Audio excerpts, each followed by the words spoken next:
Think about this in a layered approach to security. And when you start working inside of Azure, the great thing about this, just like we do with compute with shared responsibility, we also have shared security responsibility. And we think about on-prem, you're responsible for all of this. But now when you start looking at the different workloads from IaaS, PaaS, and SaaS, now you get some help. Now you get some security under the covers to help strengthen your security story to make sure that it's very difficult for the bad folks to get in and take your information or become a part of it. And really, it all starts with the story of the physical security. And when you look at our data centers, they're hard to get into. And if you get a chance to go and give a tour, you definitely want to go tour these facilities. Not everybody gets to do this. And by the way, we're one of the few vendors that let you come in and tour our data centers, but it's all done in a very secure fashion.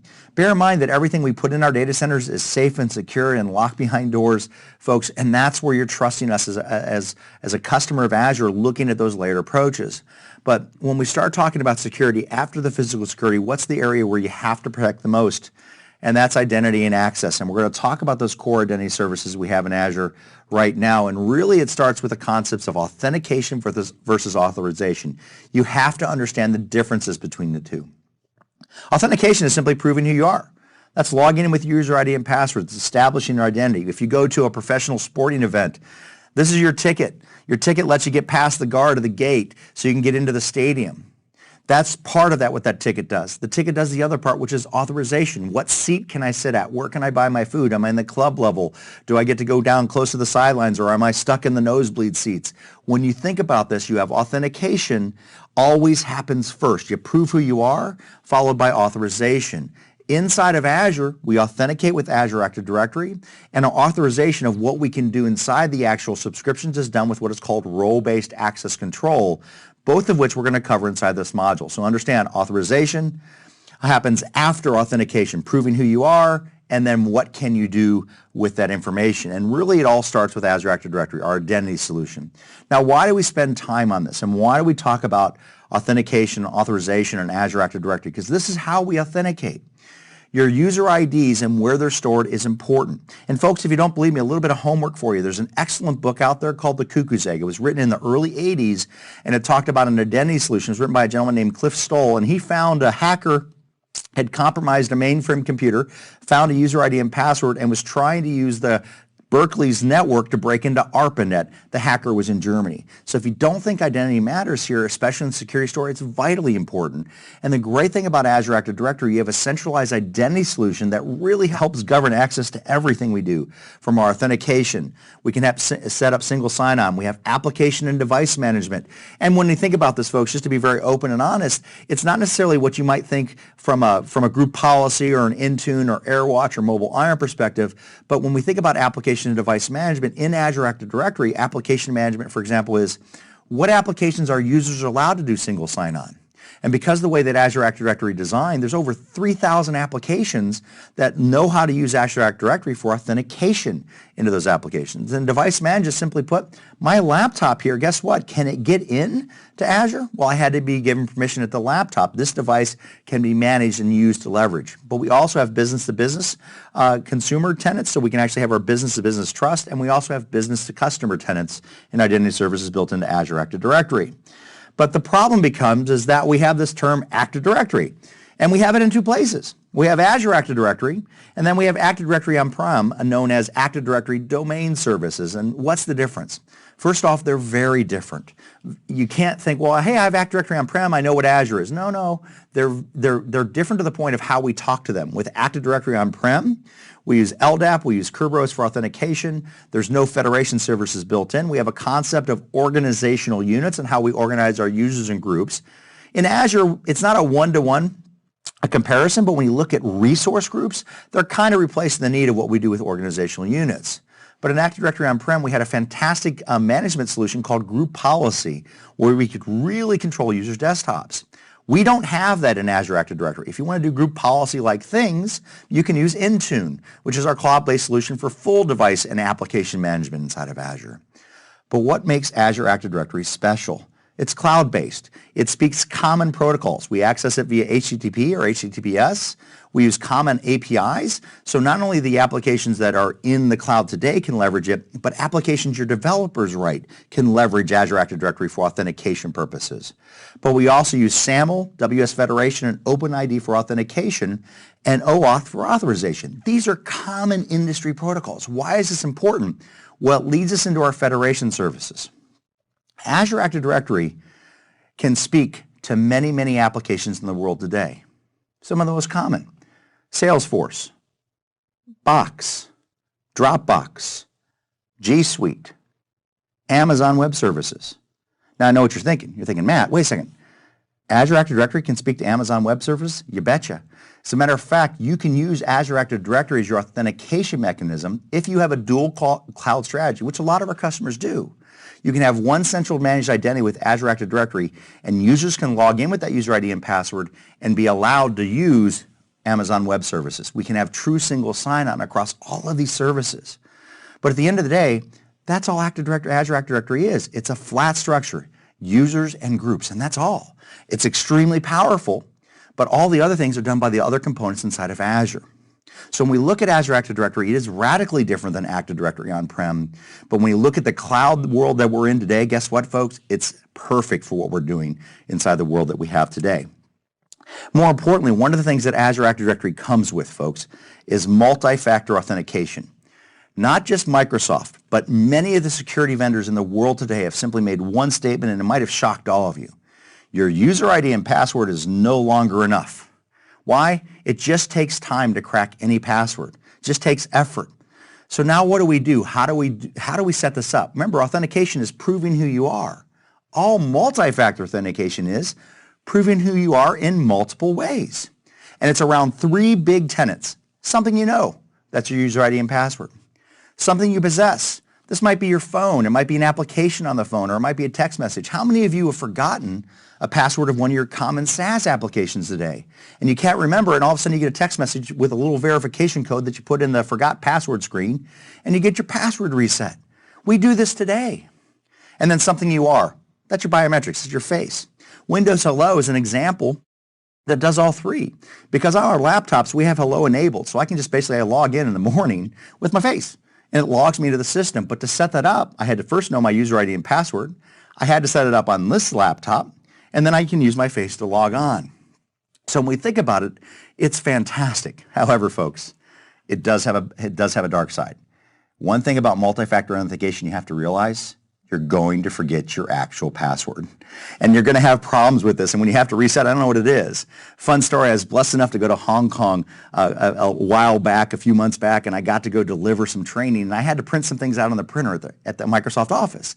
And I go to the printer, I'm all ready to print, have my badge, and it says, before you can print, you need to verify your identity. Can you log in with your user ID and password?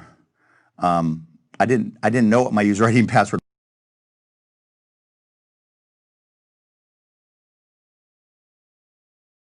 was, so I had to go reset my password to log onto the printer so I could use my badge to print out the stuff for my course that I happened to be delivering. So understand, when you get into multi-factor authentication, you will most likely change your lose your passwords and may have to change it. But because you're using multi-factor authentication, a lot of organizations are lengthening their password histories. It doesn't matter anymore because we're not using that. We're using different mechanisms that verify your identity. And I thought it was something like 95% of password brute force attacks are thwarted because of multi-factor authentication. You have it in Azure Active Directory. It's available to you. And folks, if you're not turning it on, I'm just pleading. Turn it on inside your environment. It's going to help prevent those identity crisis that you may have if somebody compromises your information. So our identity services, core, Azure Active Directory is what we do inside of here. So that's our first layer. What's our next layer? Network. How do we start securing the network? And everybody's familiar with this, right? How do we start talking about it? In Azure, we have network solutions. We have to look at layers. We have the perimeter layer. Why, you all had this. We had this today. You have firewalls. You have really big firewalls that sit out there. And if I had to guess, let me think. Okay, you have port 443 open and maybe port 80. That's all you have open. But you have to start protecting it because you got to open up ports. That's how you do business. We got to let people in to get to our website so they can order our products and services. That's our perimeter. Now, how do we prevent things from happening inside there? So if I have 443 opened up, How do I protect it? Well, I throw a firewall there, and commonly known as a layer 7 firewall or a stateful firewall, or in our case is a web application firewall. It sits on the very edge, and what it does, it scans the information. Just like it is when I go to the airport. What's the first thing that happens? I have to go to TSA, have my ticket, have my ID, I can get in. Everybody can go there if they have a ticket. They're allowed to walk into that environment. Now what happens? If you've traveled lately in an airport, what happens after you get past the security person? You throw all your bags on a scanner, they get scanned, and you yourself walk through some kind of scanner. It's exactly what a firewall does, folks. That's all it does. It's just at the very edge. Yeah, you can come in port 80 and 443, but now we're going to verify who you are. Then we also have a special protection, distributed denial of service protection. And every customer gets this in Azure, and there's a basic feature that everybody gets. It's free.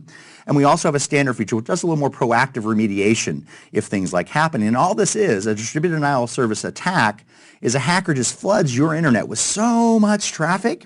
Guess what? Real traffic can't come in. Azure's been protecting it since really the beginning of Azure, preventing from these styles of attacks. We have the networking layer. Now, we're past the perimeter. What about inside our networks? If you think about your world that you live in today in your data centers, how many of you actually were very secure on the inside? Or you just hope the firewall would keep all the bad people at bay? Well, a lot of the really good social engineer hackers in the world today, they know how to walk around your firewall. In other words, they leveraged a really friendly receptionist and were able to walk by your perimeter layer. Now they just have to put a port scanner inside any one of your open jacks, and they're in the network layer. But can they do things? Well, inside of Azure, we use a concept, and I'm telling you what, folks, it is a huge concept. They're called NSGs, or Network Security Groups. They're a filterer. They're not a firewall. They don't inspect traffic. They're a stateless, and some people would call it a stateless firewall, but just a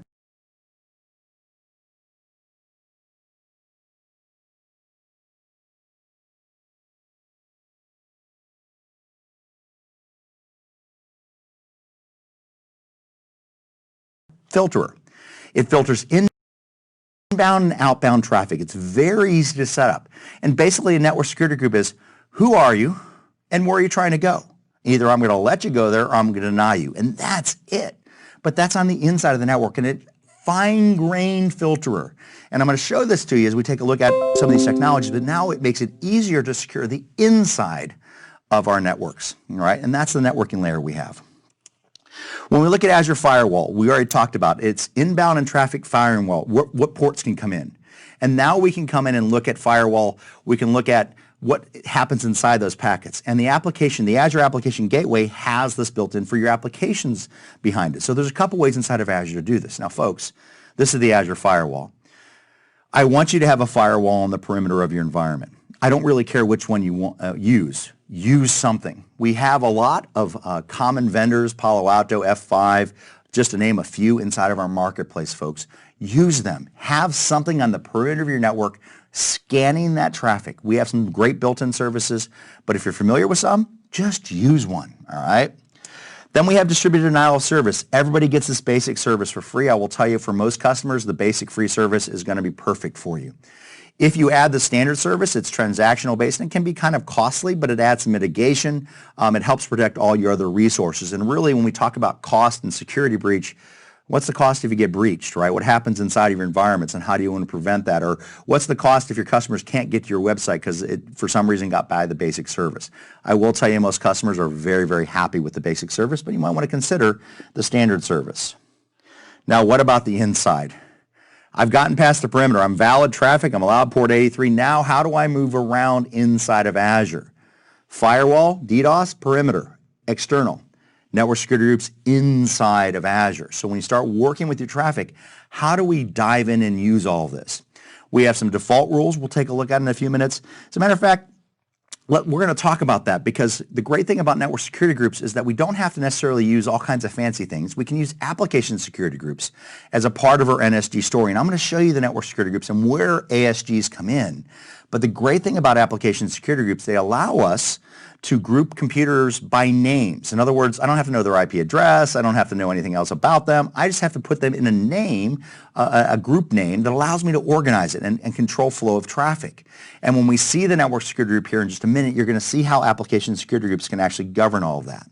So let's take a look. Let me show you what network security groups can do and how we can set it up. So I'm going to hop in fairly quickly because I want to show you the power behind these things. So I'm going to hop into my environment. I'm going to go to my network security groups. I'm going to hop into my AZ Fun network security group. And I'm just going to go right to the inbound rules, and I'm going to go right to add. Now I hop in here very quickly because this is where the power of the network security group lies. It's a fairly straightforward filter, and notice the first two options here. First one says source, any, where are you coming from and what port are you coming from? Every network traffic has to have an origin port, but look at the any. It says any source, but look at the choices. I can choose an IP address range, so you have to know how to use site or addressing to control what subnets are going to be coming inside of that. I also have service tag. What's a service tag?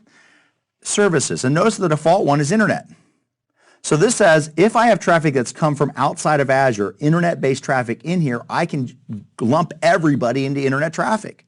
I don't have to worry about IP address ranges. I don't have to worry about any of that. But notice the service tags we have here because it's really, really big.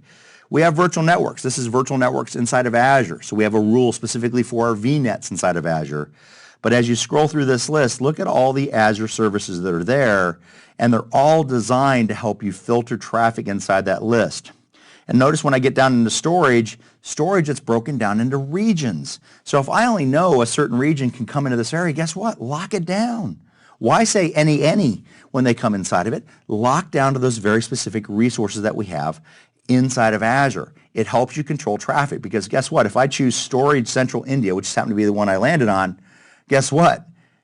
If I don't come from Storage Central India, I don't get in. It's blocked, right? I have to be on that list. So let me go back. We're going to have some fun with this. So I'm going to say any. I'm going to leave the port range at wide open, although generally speaking, if you know where the port's coming from that's supposed to get in here, lock it down again. Destination. Where are you trying to go? Who are you and where are you trying to go? The destination, any, IP address range. Are you trying to go to a specific network? Because a network security group can sit in front of multiple virtual networks. Or I can do application security group. So I can have that group of computers. And they work like this. I maybe have all of my web servers grouped in a thing called web server. I'd say internet traffic can talk to web servers.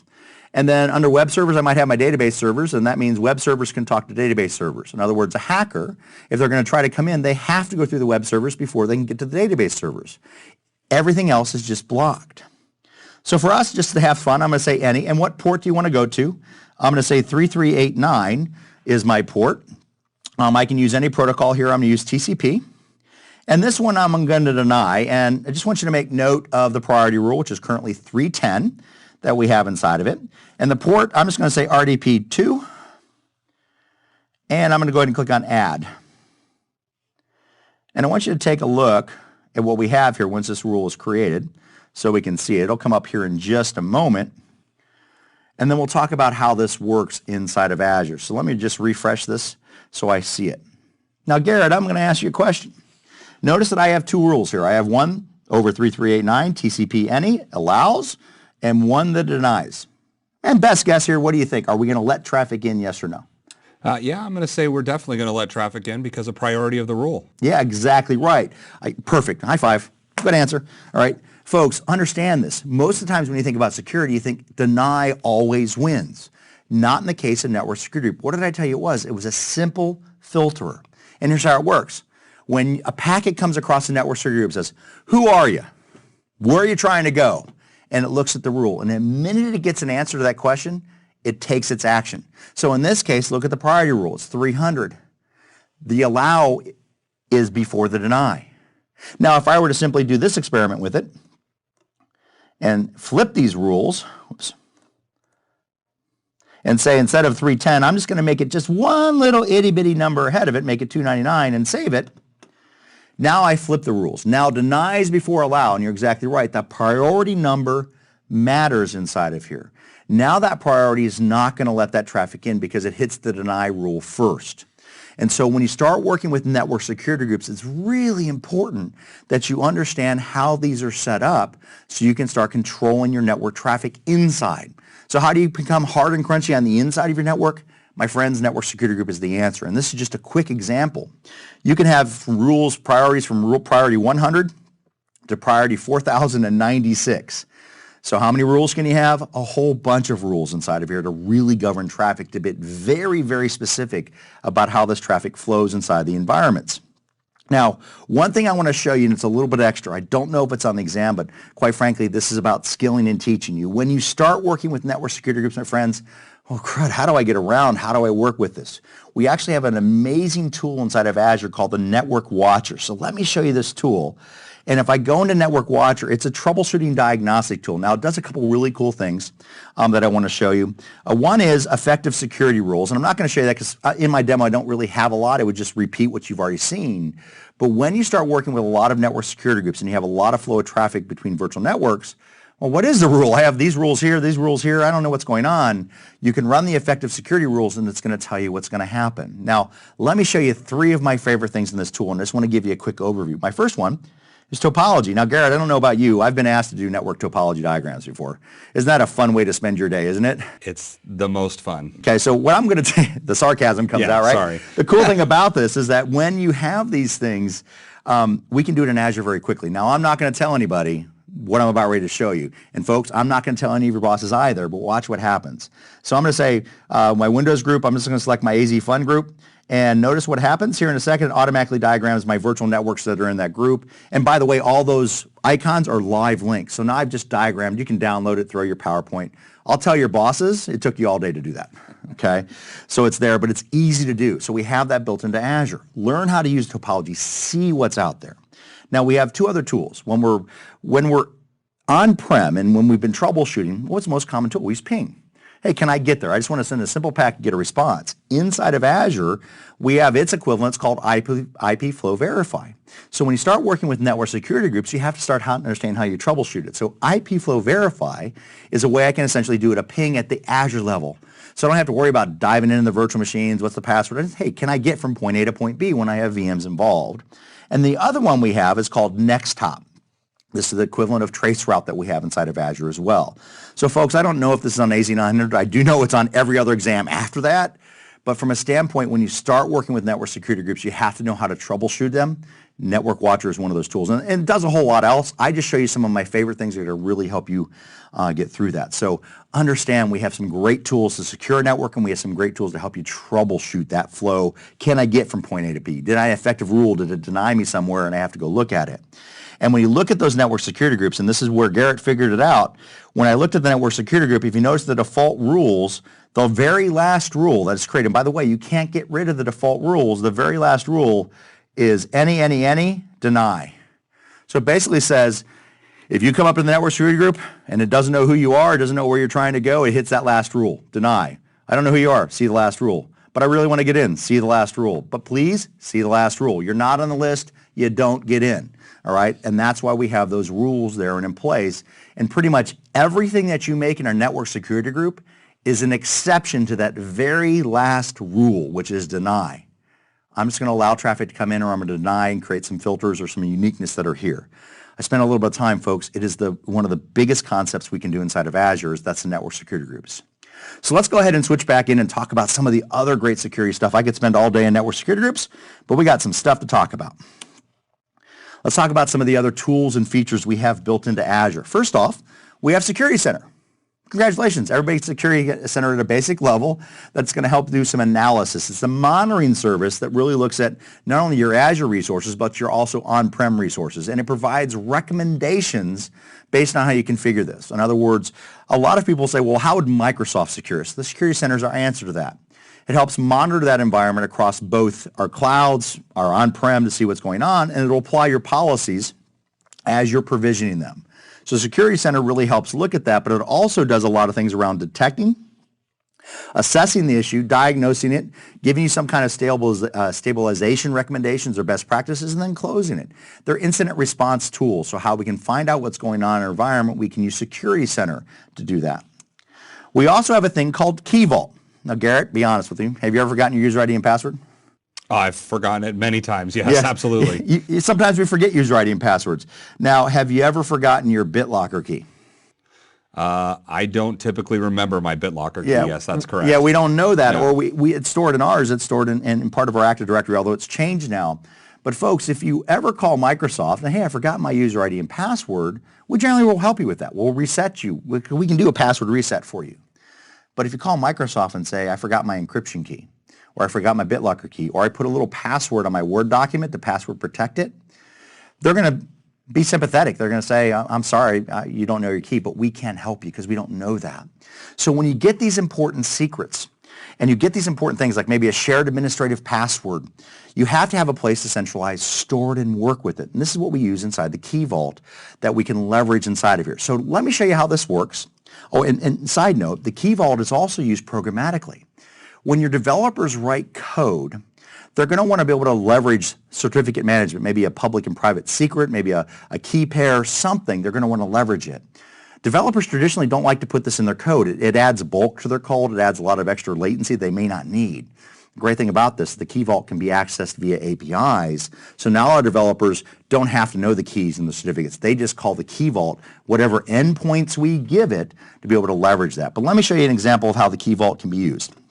So Garrett, I have, inside of my environment, I have a virtual machine I have logged on, and I've used Microsoft Azure's backup tool, and I want to recover some information from here. So I'm just going to bring up my backup tool that we have. And if you've never used Azure Backup, it's actually a quite cool tool. It's out of the scope of this class, but it's really, really cool to use and leverage. Now, for those of you looking at the tool, hey, that looks like Windows Backup. Yeah, it is. The only difference is, guess what?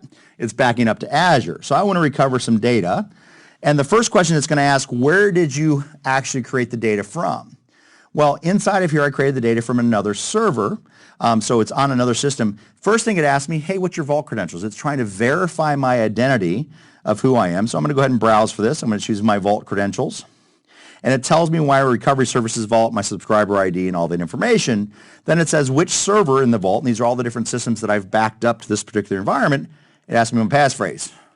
I told you the passphrase before we started. You remember what I told you? I definitely don't remember it. You don't remember, right? No, but didn't you put it in your Key Vault? I did put it in my Key Vault. I saw how to do it. And understand, folks, when you do these types of things, if I don't have this passphrase, guess what I don't get to do? Recover my data. I don't get to bring back that information.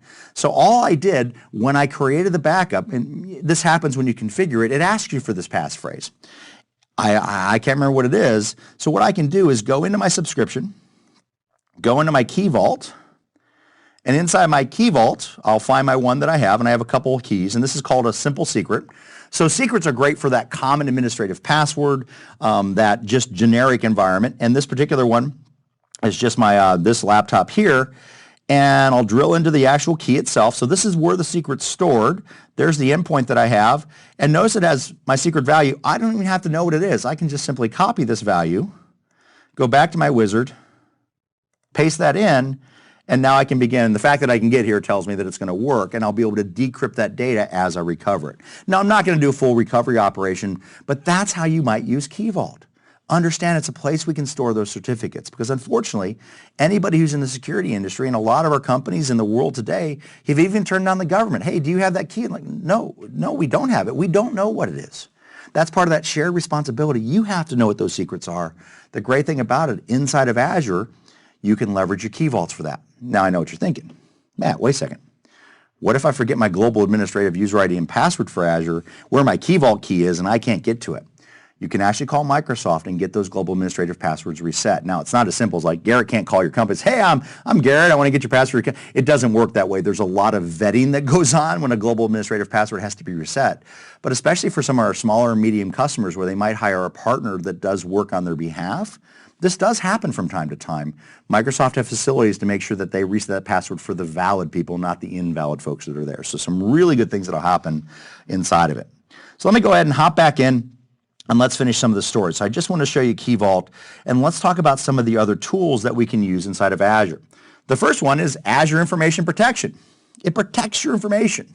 I know that seems kind of redundant of the school of redundancy, but we've all done this. We have information. How many of you on your, and Gary, I think you've done this before. You selected a little toolbar and it says confidential.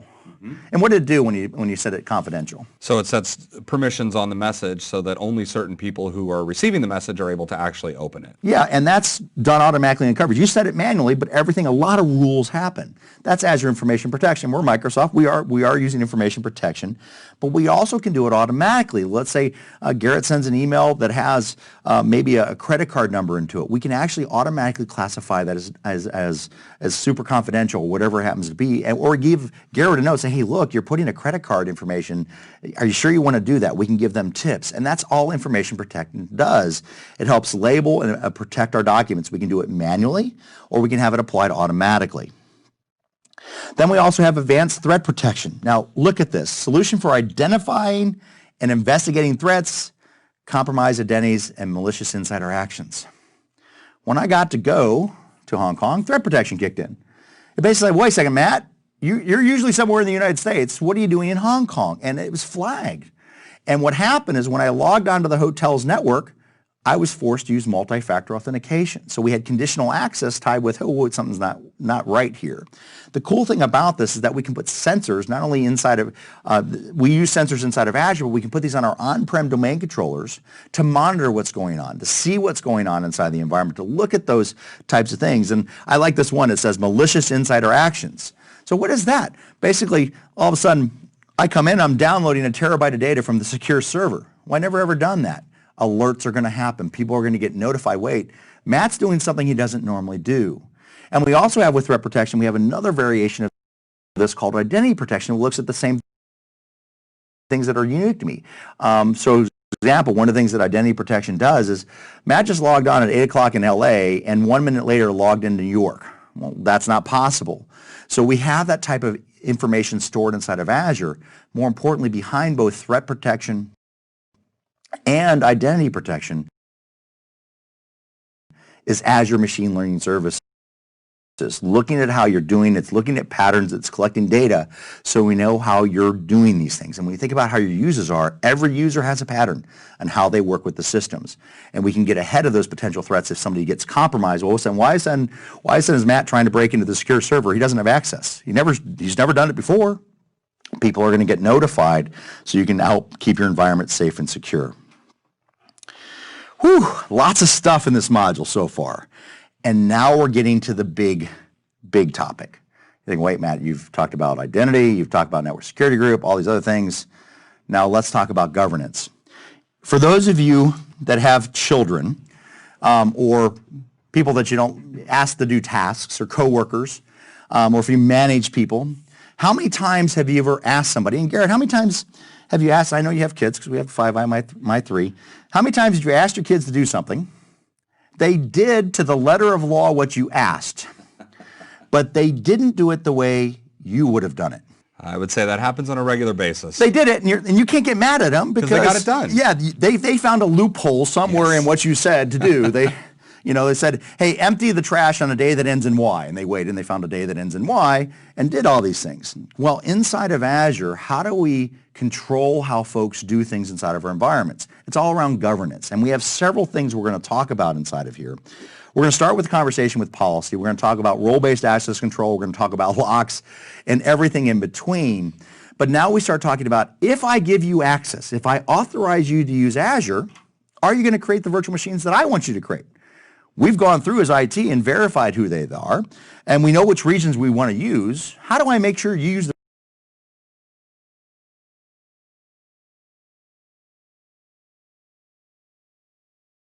regions? Like, hey, you can only use Central, but you can't use South Africa. Yeah, we're going to have to create some Azure policies. Yeah, exactly right. We're going to have to create some Azure policies that are up here.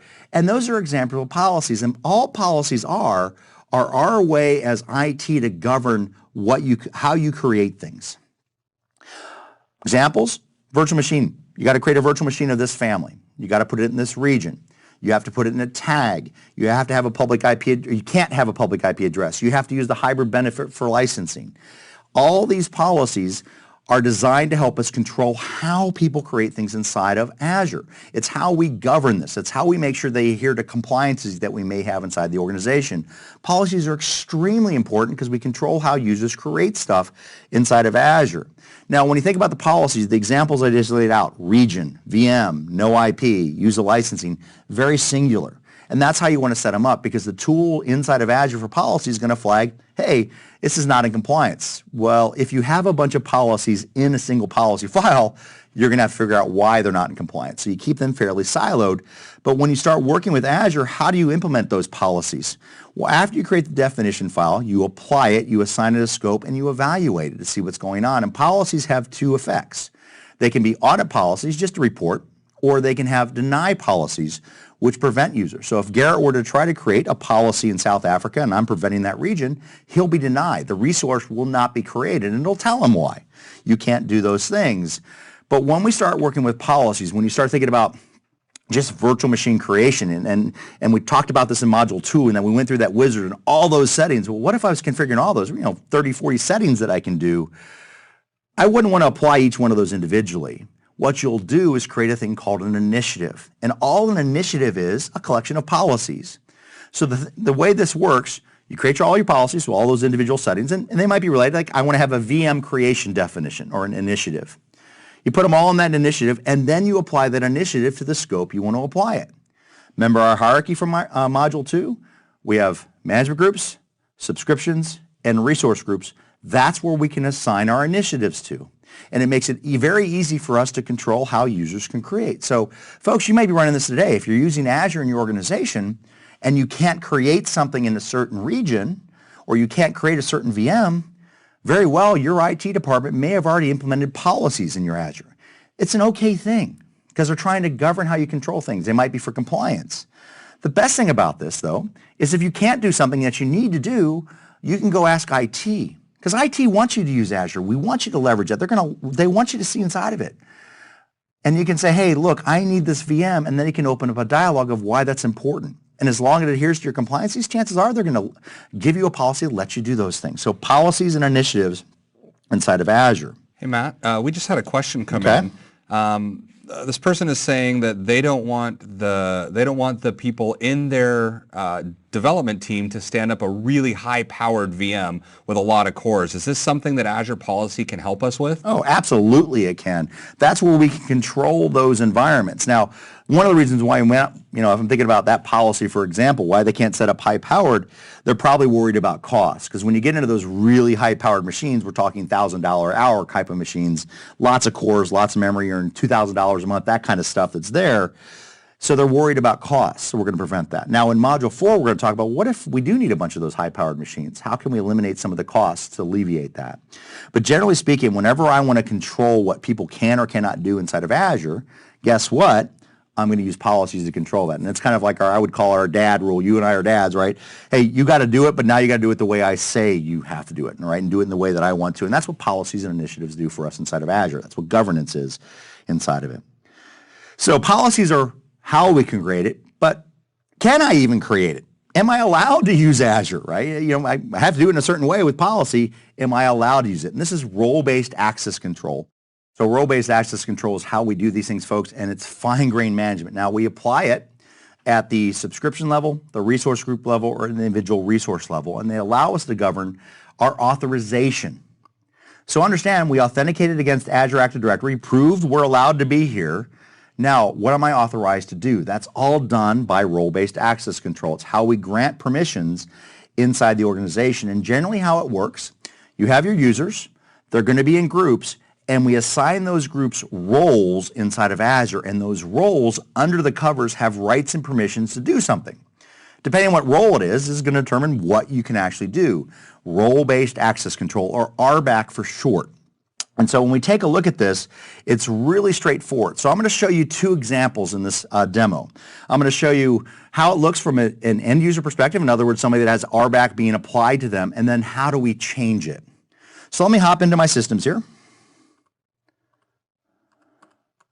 So I'm logged in as admin2 in this particular tenant, and this tenant has a subscription assigned to it. This is the same tenant that I've been using in all of my demonstrations that I have, and I have lots of resource groups. As a matter of fact, we created a resource group for our VMs. If I go to resource groups, logged in as admin2, notice I only see the one resource group, RBAC test. What you're seeing here is role-based access control in action. Admin2 only has permission in this one specific resource group.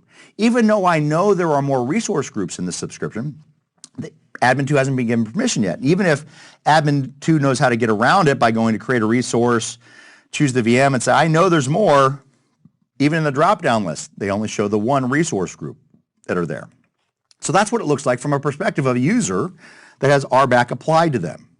Now, how do I change it? So let me switch over to my other browser, and I can actually show you how this works.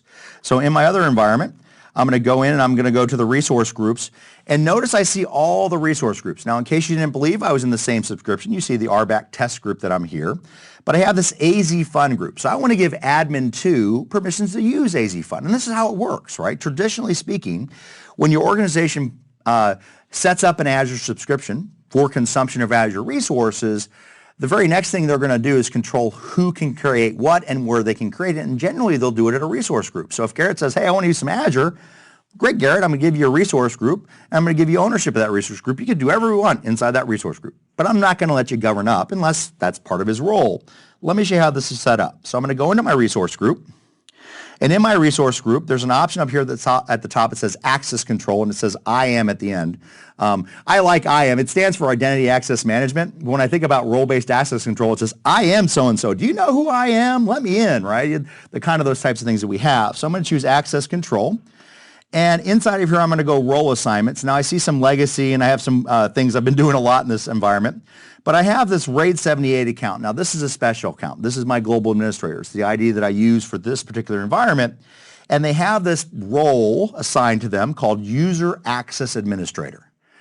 All that role allows RAID 78 to do, and they're a global administrator, so they actually have a lot of other hidden rights and other things. Basically, the global admin can do whatever they want, wherever they want inside the subscription.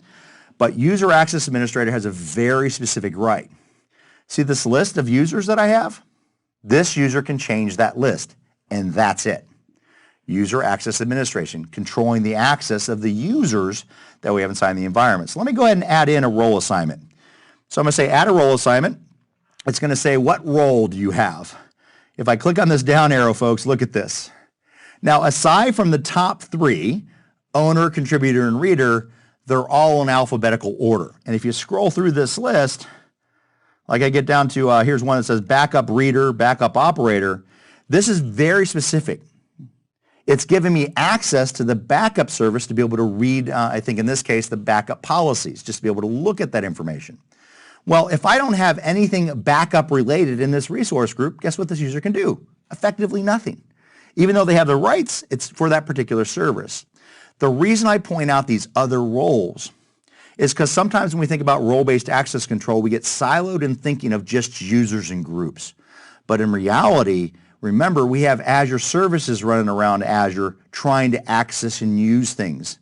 And we can really, once again, just like with network security groups, lock down the different types of roles that we want to use and leverage inside of Azure. But the three big roles at the top, and you see owner, you see reader, you see contributor, you see all that stuff that's here. So it really starts with these three roles at the top: owner, contributor, and reader. The owner of the resource can do anything inside. In this specific case, it'll be anything inside of the AZ Fund resource group. That's my scope. They can do whatever they want. They can control the resources. They can even modify the access control list here on the screen.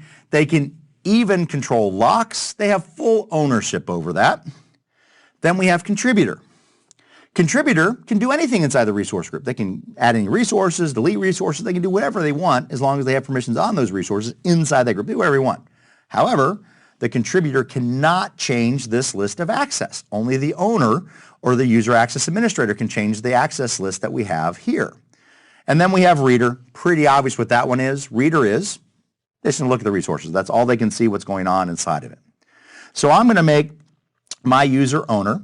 Now notice it says assign users using groups. Remember I told you that there might be other resources. We actually have system managed identities. We have different Azure services. We have the ability to really control how our users and our resources leverage the different resources in the resource groups or wherever we scope them to be. I'm going to leave on my user. I'm just going to go ahead and put an admin2, which should give me my user, and I'm going to go ahead and save that. And it'll take a second here, but now I have given admin2 ownership of that resource group, which means now admin2, as I try to stall Garrett here and make sure and lengthen this out so it'll hopefully take place, because it doesn't always take place right away, but admin2 will be given rights and roles to that user, that resource group. So if everything goes right, when I hop over there, I might have to do a quick refresh. AZ Fun resource group should just show up for that user to use and leverage. So the great thing about this is that role-based access control, when you set it up, it takes place immediately. You generally don't have to log off and log back in to make it work. And I may have to, just as a refresh on the screens that are here. Notice as I'm keeping to stalling here, I'm trying to make sure this works. So let me go ahead and switch over to my second browsing window here, and let me see if by chance AZ Fun has shown up. So I'm going to go ahead and switch over to that now. And let me go into my private group. All right, which I was in the create virtual machine, so let's go to resource groups now. And look, it worked. My stall tactics work. There we go. A demo is live. Logged in as admin2. You see role-based access control. Now I have full ownership of that group. And that's how role-based access control works at a very high level. Remember, you take a user or group, you assign it a role, you find a scope, remember subscription, resource group, or resource, and then you assign it a role. And under the covers, that role has rights and permissions. You can make your own roles if you want to. You can customize all of this. You have to do a little bit of work to make it happen, but it's actually pretty straightforward once you start working with those roles. So RBAC is a great way we control the authorization. So we authenticate against Active Directory. We use policy to say this is how you have to create things, and then we use RBAC to say can you create things. This is how it all starts to work together in a governance story. So let's go ahead and switch back. We got some even more security stuff to talk about. We got one of my favorite topics coming up right now, and that's resource locks. Oh, I love me some resource locks because we talked about in Module 2, what happens when you delete a resource group? What happens to all the resources? They're deleted. They're gone forever. They're deleted. They're gone forever. We don't back them up, so hope you have a backup. But we can put in place a free thing. By the way, resource locks don't cost you anything. There's no latency involved with them, but they do simple things. And we have two types of locks. I didn't name these locks. We have a read lock, we have a delete lock. We have a new lock coming into our subscriptions as well as an update lock. But I'm going to focus on the two delete and read locks that we have inside of there. And let me take a look. And to show you this, I just want to hop in because it's the best way to see how this works. Now remember, I'm logged in as my global administrator. So let me hop into my subscription as my global administrator. And let me go into my resource groups. And typically what we do at the end of our classes that we teach, we're going to reach into this resource group and delete it. Now I'm the global administrator. RAID 78 is the global administrator. Folks, you just have to trust me. It's a global administrator. And I'm going to delete the resource group. So I'm going to go up here and say delete the resource group. And I'm a global administrator, so I don't actually type anything. I just copy and paste things. I hear the laughter coming from afar. And I'm going to go ahead and paste that in. By the way, if you delete resource groups via script, you can put a no wait and a force script so you don't get this extra confirmation. Be very careful with that, right? The confirmations are there to help protect us from, well, quite frankly, us. So I'm going to go ahead and try to delete this resource group. And notice it failed because it has been locked. Now, does this mean I can't delete this resource group? No, it simply means I can't delete this resource group while the lock is in place. As the owner of that resource or the global administrator, I can remove the lock and then I can reach in and delete the group. But you have to remove the lock first. It's something you have to explicitly add and something you have to explicitly remove inside the environments. Now, where did I set this up? I set this up inside my locks. So if I go to locks, you'll see the lock for that resource group. There's the can't delete, which is the delete lock. But I also have this one for read only. But notice the scope. I put it on FunVM2 is where I put the scope, but it's read only. Now, the read-only lock is another special type of lock we have, and it's actually very specific. It's actually even more restrictive. It does everything the delete lock does, but it also marks the resources as read-only. And this is where I want to be very clear. It marks them read-only from an Azure perspective. In other words, I put this on a VM that's currently running. And let me show you what this does. So let me hop into that VM, and this has a read-only lock inside of it. and I'm just going to try to stop it. It's currently running, so I'm just going to go ahead and stop that VM. It's going to say, are you sure? Yep. And it's not going to let me stop it. Why? I'm changing its Azure property. So anything inside of here is read-only. Means I can't start or stop that VM. But what it doesn't mean, I can't change things inside the VM. That doesn't mean that. So it means what I can do? I can't do anything inside of Azure. I can't resize it. I can't stop it. I can't start it. I can't change anything about the properties of this VM. But I can still reach into the VM and change properties inside of it. So I can modify configuration files, add documents, I can work with things. And so when you use the read-only locks, be very careful with them. They're very restrictive because they deny changing of properties. Now when you think about this, why might I use a read-only lock in conjunction of an environment? I use a VM just to show you a quick example, but chances are in your resource group, and by the way, when you apply a lock at a resource group, it automatically applies to all the resources below it. Well, why would I put a read-only lock? Well, maybe you have a public IP address there, or you have a configuration that you don't want to change. Mark those as read-only. Let people look at them, but don't let anybody change it because that could impact your entire application. So these locks are greatly important. Understand how they work, especially for your exam. And you're going to see these once again pretty much on every exam from here on out, even on the architecture exams. Resource locks are incredibly important to help protect our resources. Now, folks, when we start thinking about this, when we start thinking about how this works, why I can't do something inside of Azure, we talked about security from a layered approach.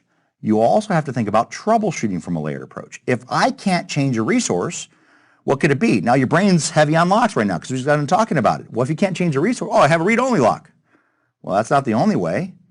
Is there RBAC control? Do I have permission to change it? Have I been authorized to change it? Oh, yeah, maybe. And then the other one is, do you have network access to that resource you're trying to change? Is there an NSG? So you have to start thinking about security in a layered approach, not only how you approach it, but also how you troubleshoot it. It's the age-old adage, check the least common denominator, find what's going on. How many of you are, and I don't know if you ever did this, Garrett, I know I did it. How many ever messed with somebody's system and you wiggled the RJ45 cable just outside of the network? So it wasn't making that connection. They drove them nuts because they can figure out what's going on. Or you did it to somebody's mouse. You wiggled out the USB just so it looked like it was in there. They can't move their mouse. Or take the ball out of the bottom. Take the ball out of the bottom, exactly right. Understand their layered approaches here. So when we start approaching security and all the stuff that we're giving you, that once again, just kind of giving you an inch deep and a mile wide, the security stuff, start to understand we have to start thinking about troubleshooting and how do we move around. That's why I show you Network Watcher. That's why I show you where to find all this stuff in the portal. So let me switch back. Got a few more things to cover off in this module inside of Azure. Blueprints. Blueprints are actually pretty cool as well. So when you start thinking about all the stuff that we can create inside of Azure, we have role-based access we have role-based access control, we have policies, we have templates. When I give somebody a subscription, how do I give them something that's kind of pre-canned, like the Betty Crocker Easy Bake Oven? Here you go, boom, there's your cookies, right? How can I do that? Blueprints are my way I can do that. It allows me to combine templates, policies, my DevOps stuff, and put it into one basic big giant blueprint. And I can give you a subscription with already resources deployed. And that's what blueprints do at a real high level. But we also have subscription governance. So how do we control the different things? We can control billing and chargeback. That's going to be done with most likely tags. We have access control at the deployment level. When we look at subscriptions, though, we can use subscriptions as a government level. So I can say, okay, here's subscription for my development environment. Here's subscription for my production environment. There are access boundaries.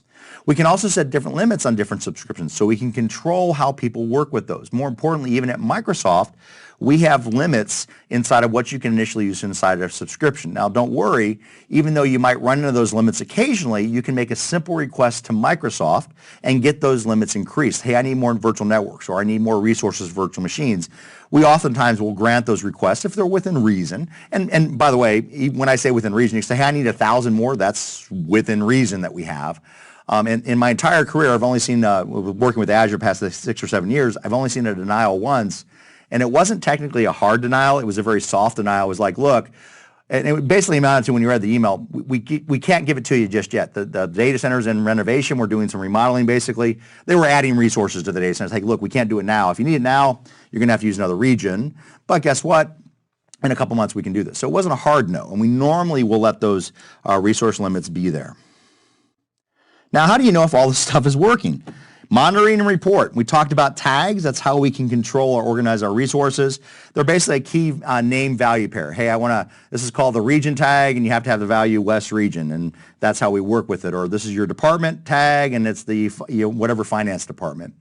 The main reason we use tags is for billing, because we want to be able to make sure how to charge back to the different departments and organization. Understand, when you get a bill from Microsoft, essentially it's just a really big spreadsheet with line item after line item after line item, all the resources you're creating, but there's also a column that's specified for tags. And the great thing about those tags, guess what? We now can organize that and secure it, and we can actually understand it.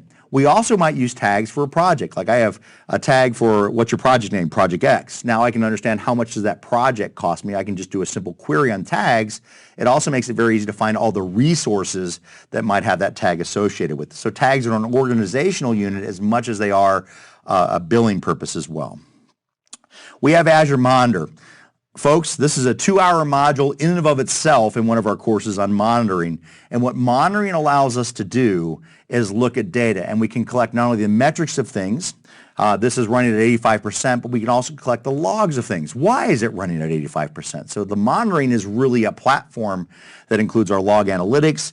It helps us collect data. And the minute you start working with this, the monitor's in place. It's already starting to find that telemetry. It's already starting to work. The minute you start putting things inside of Azure, you have the monitoring. We can look at the different applications. We even have the ability with monitoring, folks. We have a thing called Azure Application Insights, which is a part of our monitoring platform that can reach into code and say, you know what? That line of code is why your application's slow. Here's what we're seeing from that. It can tell you those specifics. It can help you respond to alerts. What happens here? Think about this. I have a monitor. I'm looking at stuff. I've set a condition. Say if I reach over this certain resource parameter, so a condition and a resource, I'm monitoring all that. I can create a thing called an action group inside of Azure. And what the action group does allows me to do things. Now, what kind of things are in the action group? Oh, you can send emails. You can send text. You can run Azure Functions, Azure App Services. You can do scripts. Pretty much when I have an alert that is triggered by our monitoring, we can pretty much do whatever we want to help maintain or remediate or fix or do whatever we need to. So I talked about in Module 2, when you want to scale up a resource like a virtual machine, you want to add more hardware to it because it's at capacity or need more CPU, or you're measuring the monitoring. That's a manual process. It's actually really easy to do inside of Azure. Say, you know what? That system's at CPU is 85%. We need to get another bigger VM, and what we'll do inside of Azure is reach in, alert triggers and monitor. We have an action group that runs a script that increases the size of that VM automatically. So you can automate a lot of this stuff. Or we can monitor, hey, the VM's off at 6 a.m. on Monday, turn it on. That's part of the things that we can work with inside of a monitoring environment. So we can monitor our health. Now, how do you know when you're looking at things, if Azure's running slow or pokey or something is not right? How do you know if it's what you're doing inside of Azure versus is Microsoft having a problem, something's wrong inside of Azure? So we use Monitor to see what's going on inside of your subscription, but we use Azure Service Health. It's our way of Microsoft to communicate with you, you know what, there might be an issue inside of your subscription. There might be an issue in all of Azure that might impact all the regions. It might impact a region you have stuff in. But we actually do this with what's called Service Health, and allows us to look at those different dynamics inside of Azure. We can look at all the health of our services, and you can filter on it just for the regions you have stuff. It's our way at Microsoft to say, hey, something happened. And when there are service health issues inside of Azure, we'll not only tell you the status of the issue, is it currently being actively worked, has it been resolved, has it been remediated, we'll also share with you, as long as we don't violate any compliances in this process, the root cause analysis. So one of the things that we had happened, we had a 19-hour outage, by the way, a really bad outage a little while back in one of our South Central data center. And when you led the root cause analysis, it pretty much led with the facility is hit by multiple lightning strikes. And everybody thinks I'm disclosing some kind of Microsoft secret. No, it was in the public root cause analysis document that every Azure customers can look at. And even folks, even if you're not a customer, you have to go and figure that out in the news wires that are out there. But we publish this stuff. We want to be open and transparent with you about how we actually use our Azure environments inside of here. So Service Health. We also have Azure Advisor. Now, Azure Advisor is free. It's a free tool that runs across your environments and say, hey, Based on what I see, you may want to do something. This is Microsoft, what I like to call Microsoft's best recommendations tool. In other words, customers ask us all the time, how would Microsoft do this? Advisor is a free tool that will help you do all this. It's going to identify things inside of Azure. It's saying, hey, you can do this a little bit better. You can do this a little better. You can improve the resources here. Azure Advisor is going to help you do things according to what Microsoft considers best practices. My advice to you when you look at Advisor, take a look at the advice it gives you, but take that advice with a grain of salt. Make sure that whatever actions it is asking you to do, it doesn't violate any internal compliances. And so you actually can work with that information. And it's a down-the-middle tool. I have had customers say, hey, this is Microsoft's upsell tool. It's always trying to get me to do other things and best practices. And we are going to say, hey, look, you have a single VM. Have you thought about having an availability set, which means you have to spin up another VM, which means it's going to cost you more money, but we're going to give you that recommendation. It's up to you whether you want to take it. But the tool will also go the other way. Say, you know what, that VM you're running is only at 25% utilization. Have you considered using a smaller VM that costs you less and will help you save money? So Advisor is a free tool to allow us to do those types of things very easily inside of Azure. The last topic, privacy, compliance, and data protection standards. So we have a lot of stuff here, but really everything centers around, and say it with me, Garrett, Trust Center. Trust Center. Trust Center. Trust Center. All right, Trust Center. So whenever a customer asks us, hey, what Microsoft compliances do you have? What's your privacy statement? What are your standards around data protection? How does Microsoft as a business? We want to be your trusted IT provider. We want to have you trust in our cloud. Whenever you have this, you can just simply pull up Bing and do Azure Trust Center, and it's a website, and I'm going to show it to you here in a moment, where all this information is stored. It's all our compliancy terms and requirements. We share with these. You can even download the audit reports for most of these compliancies to find out how our cloud is verified. And by the way, we don't verify these ourselves. These are all third-party organizations that come in and vet us. Just like you have to get vetted when you have compliance, we have to adhere to the same standards you do inside of it. And we have HIPAA compliance. We have GDPRs built into our DNA. It's been that way as well. And if you ever get a chance, if you go to any one of our conferences, our customer conferences that we have, if you get a chance and if compliance and trust is important to you, all I have to say is if you see Brad Smith speaking anywhere, and he's our chief legal officer, I just call him the head legal dude, but he's our big lawyer in the sky at Microsoft. His number one concern, open and transparent communication to his customers. And folks, if you want to hear somebody that's a really good speaker talking about this at a level of our company, go see Brad Smith. Yeah, and even if you don't get an opportunity to actually go out and see Brad at a conference or whatnot, Brad has a blog, and he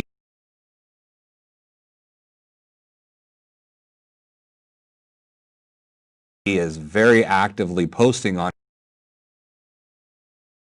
his blog about all the different things that Microsoft is doing to really protect your data. Because when Microsoft thinks about data, the data is yours. You're entrusting us to store the data for you, but that's not our data. That belongs to you, and we will go to bat for you to help protect that data. And Brad loves to post about that, so I highly recommend checking out his blog. Yeah, he's an amazing resource that we have. He lives and breathes this every day. Our privacy statement's up there. We have our Trust Center. You know what? Let me hop out and let me show you what the Trust Center is, where you can find it. And literally, folks, it's as easy as just doing a quick search on the internet and saying, let's go Azure Trust Center. And this is what it's going to look like when you come to the site. And we change this frequently. So depending on when you actually do the search, it may have a different splash screen or what's on, but you can see the investments that we're making in R&D.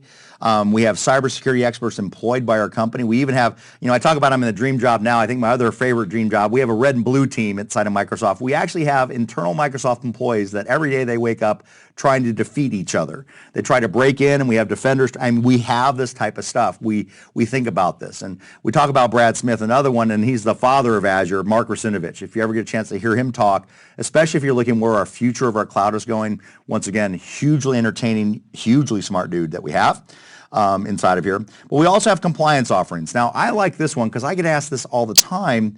What does Microsoft have around compliance? So if I say learn about compliance offerings, we can actually come in and take a look at all the compliances we offer as an organization. We lead the industry in this. Now, when I say that, I always smile because generally once we get a compliancy, people will follow along because cloud technologies have to be treated differently, but everything we do is vetted here. It's all approved and verified for us to see. The cool thing about this is that we can look at all these compliance standards. We can see what's inside of there. The other word of note here is if a new compliancy comes out, Microsoft may or may not have that compliancy on our roadmap, but it takes time. to get these compliance. It might take months. If a new compliance comes out, don't expect Microsoft or really any cloud provider, oh, the new compliance came out yesterday, we're going to have it tomorrow. No, that's not how it works inside of here. Let's go ahead and take a look at one, the International Traffic in Arms Regulation, or ITAR. And if I look at it, it gives you an overview of what the compliancy is, talks about how Microsoft's looking at it, and it tells you what in-scope services we have. This is very, very important. Just because we say Azure has ITAR does not mean all of Azure has ITAR. And specifically in this one, it says Azure Government. That means only the customers in our Azure Government environment can use this. It's only, and by the way, it's really the only ones it applies to. But if I open this up, it's going to come up with a document saying, hey, an overview of Microsoft compliancy, and it has a document for you to look at. I'm going to go ahead and just agree to that to download this. And I want to show you what this is, because when you start using Azure, if compliancy is important to you, you have to understand not only what compliance offerings we have, but you also have to know this document. We update this document frequently, but it'll tell you the different compliances that we have here. And as I scroll this, here's ITAR. So I just click on ITAR, and it tells me what it is and gives me what services scopes. And it says, see Azure Services in FedRAMP and DoD SRG audit scope. These are all a part of it. Now, where's all that information? Now, I'm going to scroll all the way down to the bottom of this document, dun, dun, dun, dun, dun, dun, dun, dun, dun, go all the way bottom, and look at the table we have. So just because we say we have a compliance for Azure Government doesn't mean all the services inside of Azure have that as well. Now, you'll notice there's a lot of checks. Which means generally we do try to certify everything, but sometimes a service doesn't meet those standards or it's not going to be using those standards. Understand what compliance is important to you. You have to understand these compliance offerings and what we can do. So even before you start to design a solution, if you have a certain governmental compliance that you have to adhere to, do a quick research. Check this document to make sure the stuff you're going to use falls in compliance. Now, we also have another tool called the Compliance Manager. It's one of the few demos we can't do with our subscriptions that we have here, but it'll actually run across your Azure environment and tell you what compliances you're hearing. Hey, I'm looking for this compliance. Do I meet that? It's going to basically do that fact check, pull out this table and check all of that information for you. So we have ways to look at the compliance offerings inside of Azure. Now, the one thing I want to show you, because I mentioned it, let me hop back into my system and let me just show you Advisor real quick. I just want to show you what's there. So I'm just going to do a quick search on Advisor. I know it's the top result. And Advisor comes across and looks at recommendations. And notice I have a recommendation for high availability. I have a recommendation for operational excellence, and it's still checking for performance, security, and cost. We'll see if it comes up with anything here in a second. This is that free tool that's going to give me ideas. So I'm doing well in security, performance is all right, cost is all right. If I say, let's look at the recommendations for high availability, it's going to say, hey, look, you might want to enable a virtual machine backup. You might want to use availability sets. So it's telling me some information. And if I click on, let's use availability sets because we talked about it in this course, it's going to say, talk about move a machine. And by say it says move a machine to an availability set. This is where I got excited the first time I saw this. It's an export and an import operation. It'll lead you through those steps. But if I go back to the Advisor and I go to operational excellence, notice it says create a service health alert. This one is saying, hey, look, we advertise this and you can look for our Azure Service Health if something happened, but this is saying, you know what, why don't you create an alert so if a service health issue impacts your Azure environment, from a Microsoft perspective, you get a notification on this. And let me show you what this looks like, because what I'm going to dig into here is actually the monitoring platform for just a second. It tells me here's what my target is and what I want to do, and I can simply create an action group. So we'll just call this creative name test, short name test, and what are the actions? And we'll say email. And what I can do is set the action type. I can set emails, I can do IT service management, I can run a logic app, I can also do automation runbook, which is our scripting environment. So if I go just email, it then says, what do you want to send an email to? What do you want to send an SMS to? Do you want push notifications? Do you want a voicemail? This is all that alerting environment does. So this is the tip of the iceberg for monitoring, but when you start thinking about, hey, we monitor for condition, and I want to be alerted here how it's going to go, and those actions, you can have an email and do an action group, an automation script, then run a web function. You can put whatever you want inside the action group. So I just wanted to show that to you briefly because we were out here in the portal. So let me dig back up and we'll close out Module 3 inside of our environments today. And what I want to close out with is just a couple special notes, and I've already mentioned it a few times. We have two things in Azure that are, we have Azure, and the Azure that you've been seeing today is what I call Azure Commercial. It's what probably 90% of all of our customers use. It's most likely the customers you're going to use, what you're going to use inside of Azure. It's kind of our public environment of Azure. But we have a couple of special, what are called community clouds, very siloed focus. The first one we have is Azure Government Services. It's specifically designed for U.S. agencies and their contractors where they do things in a very special version of Azure. Matter of fact, physically they are separate regions, they're separate data centers, they're even treated differently. They're very different than our actual public Azure environment or commercial environment designed specifically for government compliance. And they adhere to all the government standards, especially when it comes to data center maintenance, logistic management, compliance. These are abundant there at the government resources. I can't use the government cloud. You may not be able to use the government cloud. Why? You have to go through a vetting process. You have to be screened and authorized. But some of our customers that have both a public side of a business, like some of our airline companies and some of our manufacturers, they have a public side of the business, but they also have government contracts. Sometimes some of those organizations will span both. They'll be in the Azure Commercial for their commercial side of their business, and they'll be in Azure Government for their government side of the business. So we have the ability to support those clouds, but they are separate clouds. They can't cross information between. They're treated completely separate. We also have a special cloud in adherence with the Chinese government rules and regulations. It's called Azure China. To access this, you have to access it via 21 ViaNet. And the reason we chose 21 ViaNet is simply because we want to make sure that the cloud is operated by a provider that is in compliance. So we chose 21 ViaNet because they met all the Chinese government regulations to work with that. So on your exam, understand we have Azure Commercial, we have Azure Government,